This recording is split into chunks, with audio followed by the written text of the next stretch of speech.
Silela bekenze masilela unina wanaba umbhali wencwadi masilela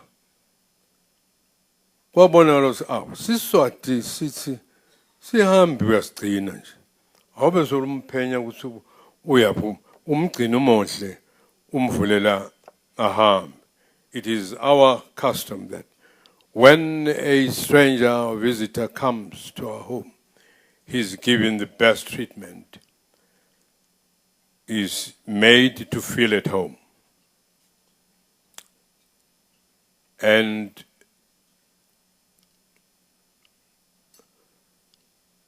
fortunately for Mage Masilela, Gogo, wethu, wabagcina labantwana. He kept these cadets who went through for better training across without any hassles, and they were able to connect their friends, connect the others without anybody interfering with it. And she did it so peacefully that it is for that reason today we are all here to remember this brave lady who was good enough to let his house, the office of ANC. But more and above all, we all need peace, absolute peace. We need unity in order to be able to live and become a lesson to the younger, growing generations. Because where there is no peace, it is only accidental that there is progress. Otherwise, there's no progress when there is no peace.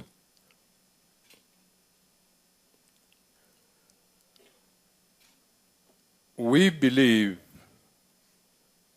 that in order to precipitate peace, we need to be very kind. We need to accommodate any person you come across. Talk to him in a peaceful manner. Make him feel at home if he's a stranger. Greet him. Talk to your enemy. And eventually turn your enemy into your friend.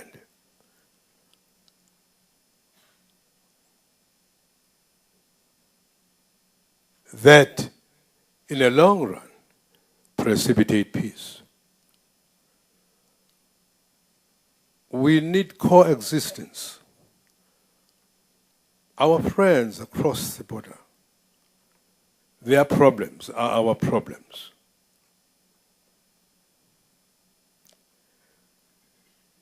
After the passing away of King Sobhuza, when there was Legodi, unfortunately, something went wrong, which didn't go according to what Queen Gwamile had in mind when he joined others to form the National Congress, South African National Congress, and went against what the King Sobhuza, wanted done. We all make mistakes. There's nobody who is immune.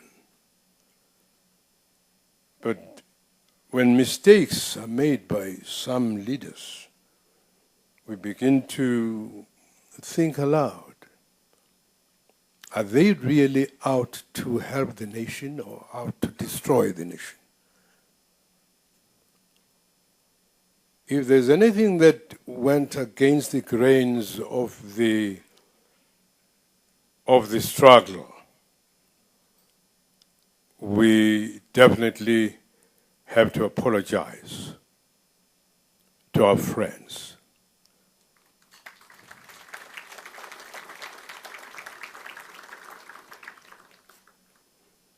But however, because this happened when there was no king, but when King Mswati was installed in the position, he started to drive things to the original position, that of making peace.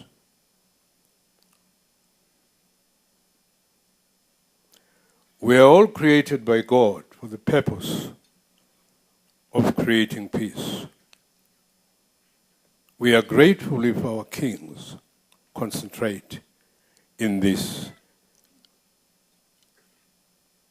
unavoidable duty for any leader. But if a leader becomes carelessly ambitious, he normally forgets what the electorate and the entire nation wants, and concentrate on what he wants, then things go wrong.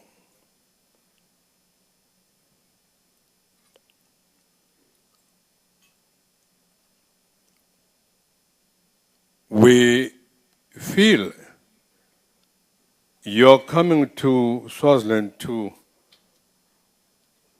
have this get together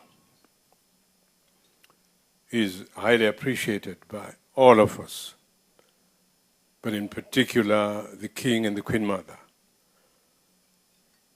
And they feel you'll all feel at home, you'll feel well accepted, and expect you to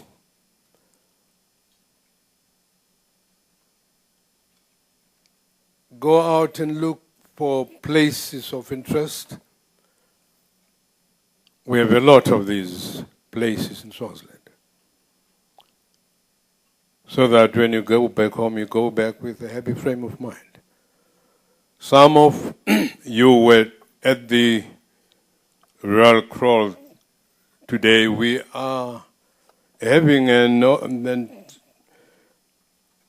a party of people who brought cattle, a malobolo, for a beautiful lady who was married outside the country. Fortunately, the lady came from Lusitsini. We are there to celebrate, and there is nothing but dancing and feasting and talking, congratulating the people who brought the cattle, encouraging the lady married outside there to go on doing the right thing in order to give a better name for her parents and her country. Some of the people who came to attend this function were there, and we were happy that they participated, and the king agreed when I asked it. We asked them to stand up so that we see, and they were very happy. And I hope by visiting that they have been blessed, because we believe when you get to places of the Queen Mother, you have the blessings. Unfortunately, they didn't sit down to eat meat and drink the umkombotsi. They were in a hurry to come and join you here.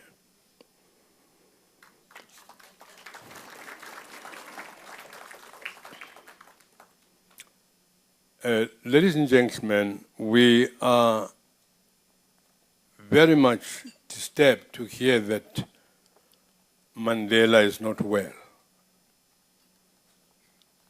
But we hope God, who is kind enough, who can change things and make impossible things happen, will visit Mandela so that we should have some more days with this illustrious leader.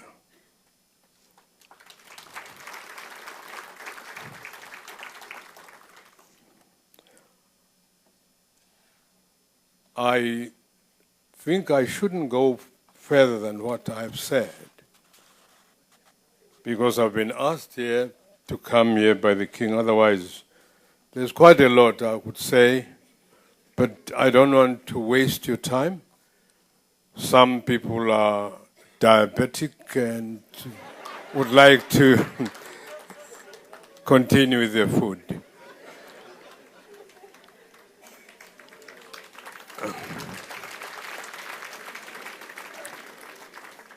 Nguloko nebekunene ingosi infisela ukuthi ni yonke into ihambe kahle kuhlale ngekuthula kuhambe ngekuthula phindze sibonane nangemso nalo ingekho he is with you with the spirit. Thank you.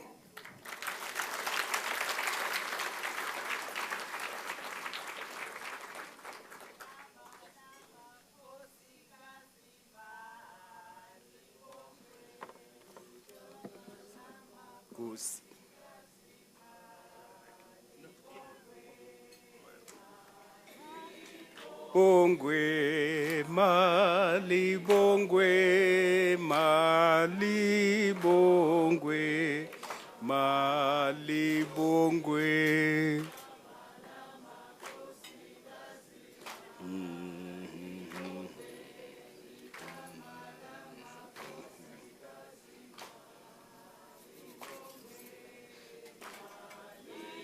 Bongwe.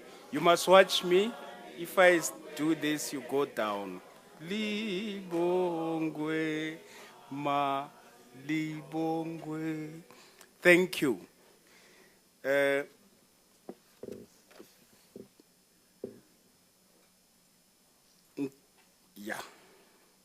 Lomkhulu. I'm afraid they wrote something for me here to say I can't pronounce it. But I know the person I'm addressing will understand. Mfanenkosi.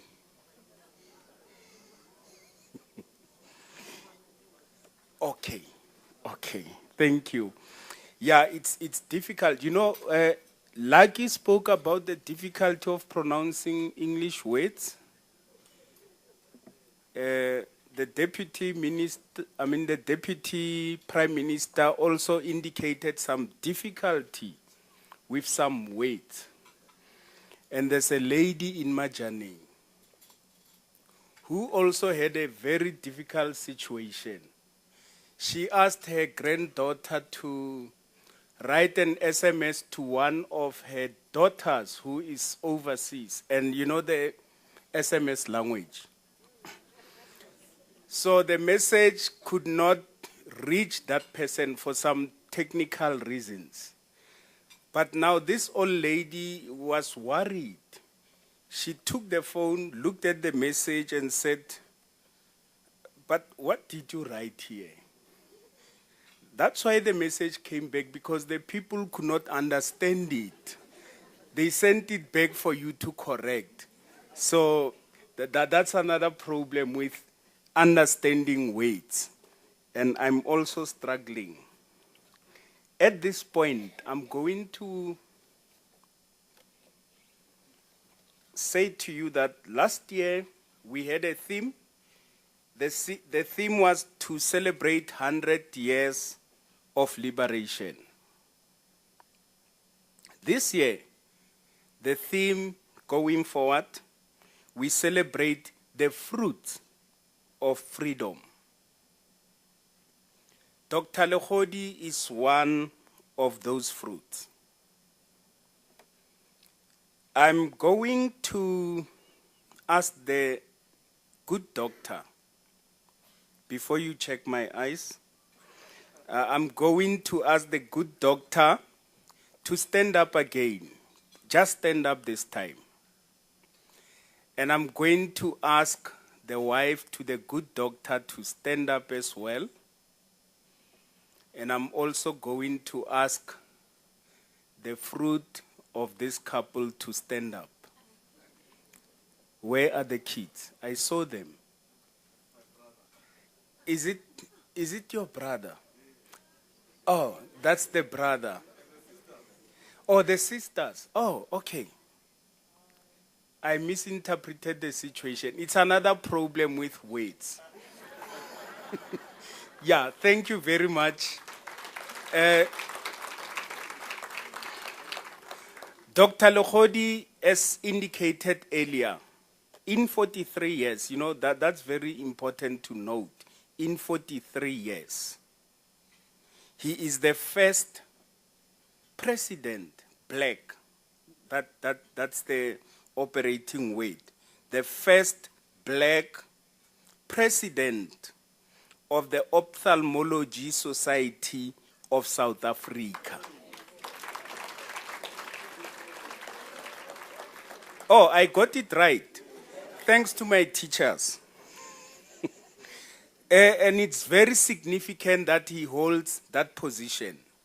It's very significant to the country back home, and it's also very significant to the trust, the foundation, the number 43 foundation, because in 43 years, he became the first black president of this society. We made the decision to honor him, to recognize him for that achievement long before he was approached. So at this point, we are going to ask him to come forward because we, you know, coincidentally, he was going to be recognized. Mama Gracia Machel was coming to speak, and coincidentally, Mama Gracia Machel chose him to represent him. So he's coming here with a different head. This time, whatever praises that come your way, they are yours. Keep them. So let us welcome the doctor back to come and say a few words to us.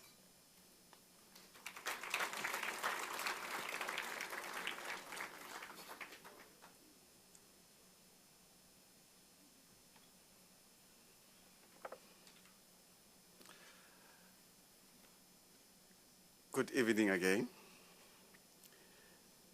His Royal Highness,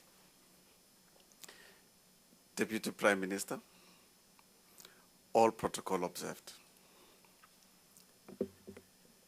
It is such a great honor and privilege to address you tonight from a perspective of a medical doctor and especially in the field of ophthalmology. That is an eye specialist.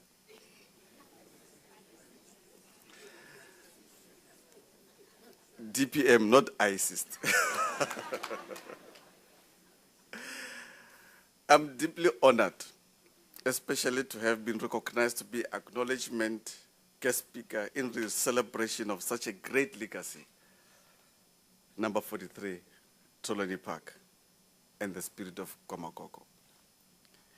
An important historical site that served as a home and a place of safety for many struggle icons, some of whom are no longer with us today. They may so rest in peace. I cannot help but embrace the importance and richness of our history and background.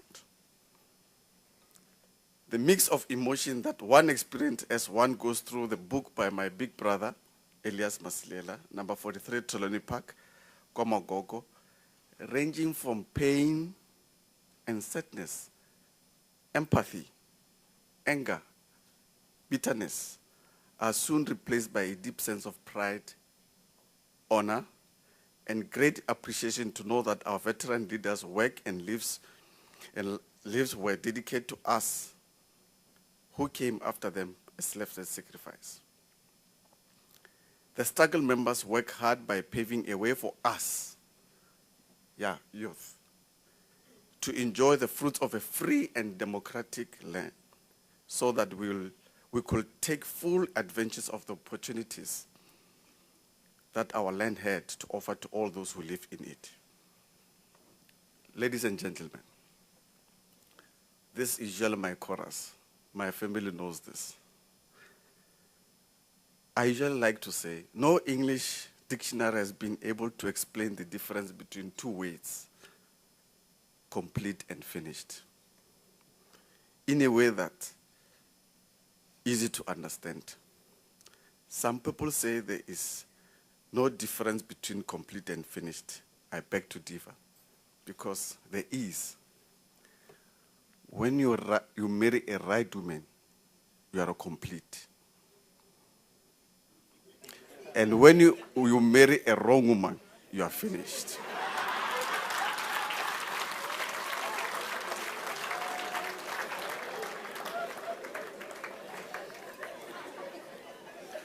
And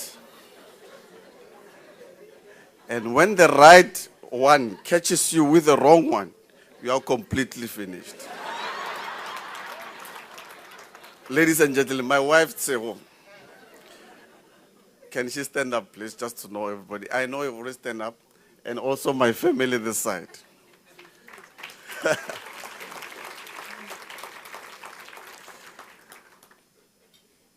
Ladies and gentlemen, I qualified as a doctor in 1996. Before I started, Ubra Elias asked me to talk about myself as a fruit of the liberation. I qualified in Medunsa as an undergraduate. Anyway, Medunsa produces and continues to produce the largest number of black doctors in South Africa.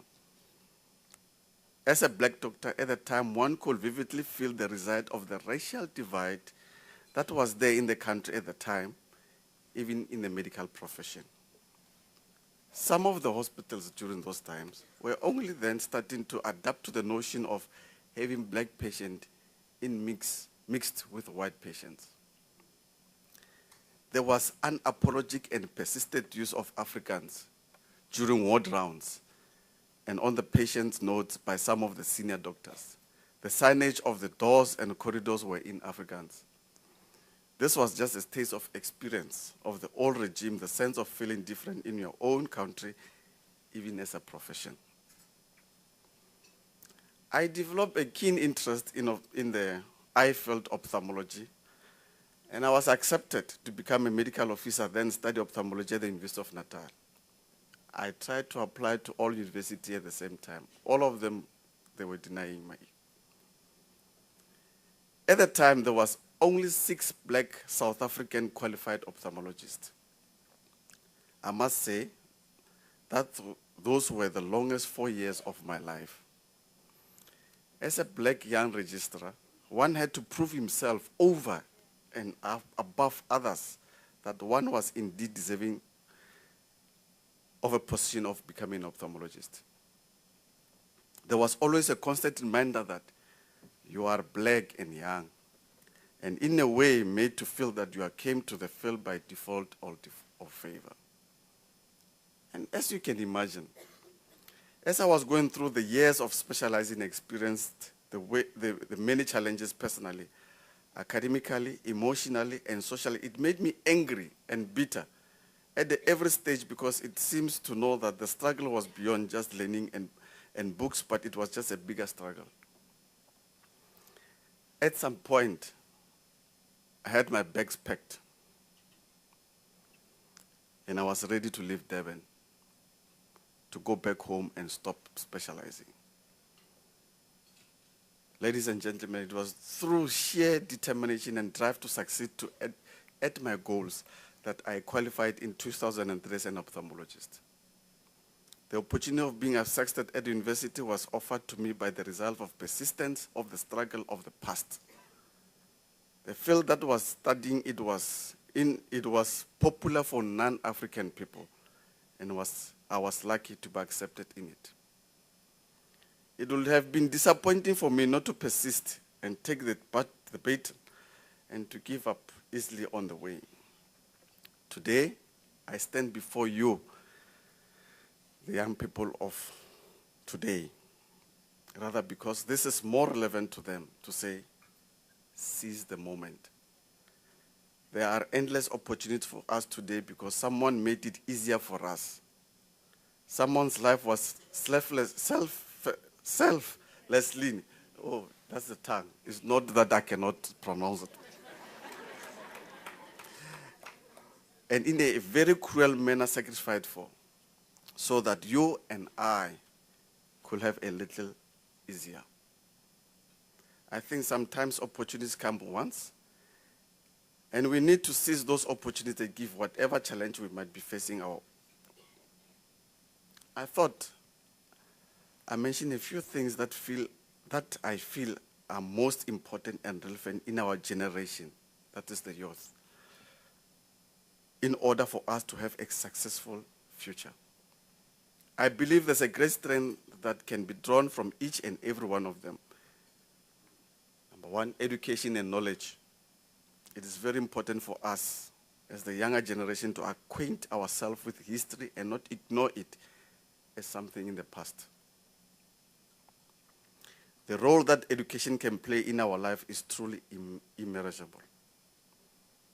If we're to take a leaf from the past generation and equally the leading guide of the youth of the Soweto in 1976, we can say with certainty that education is singularly and most important arsenal in eradicating legacy of apartheid and colonialism.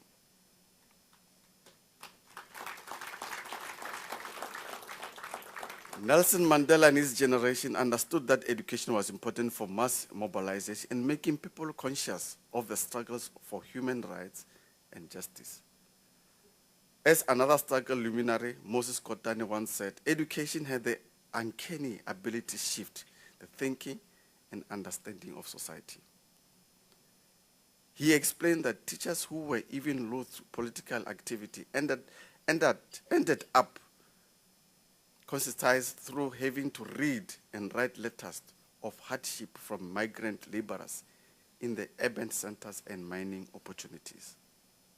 The second one is passion and determination. What drives you and I today is different from what motivated the youth in the past. You need to find what drives you as an individual and follow it. You must identify areas where you would like to make the most difference in your country.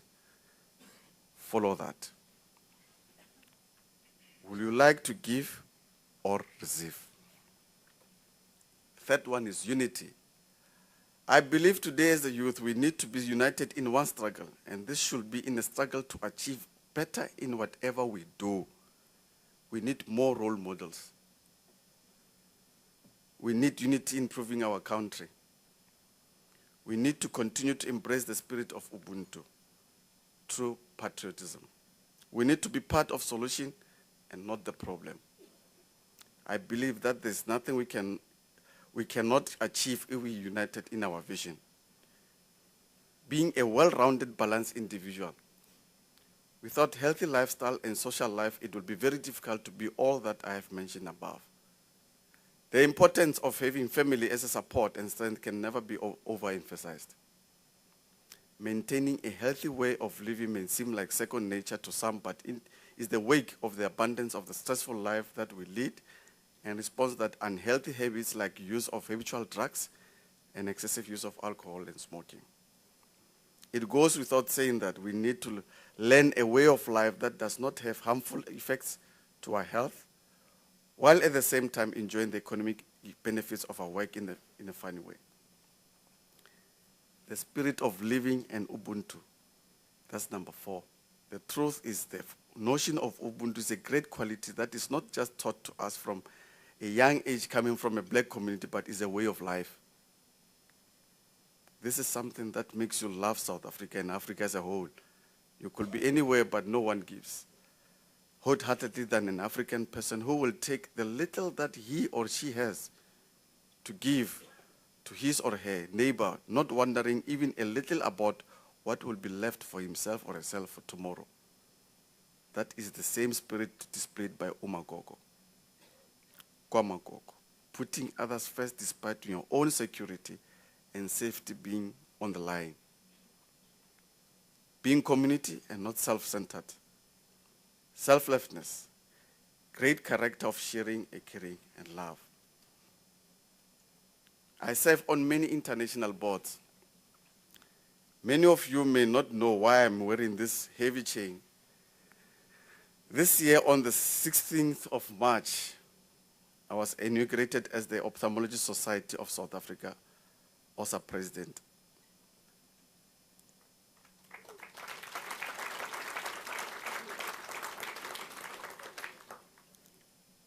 As they've already mentioned, I'm the first black young president of Society after 43 years.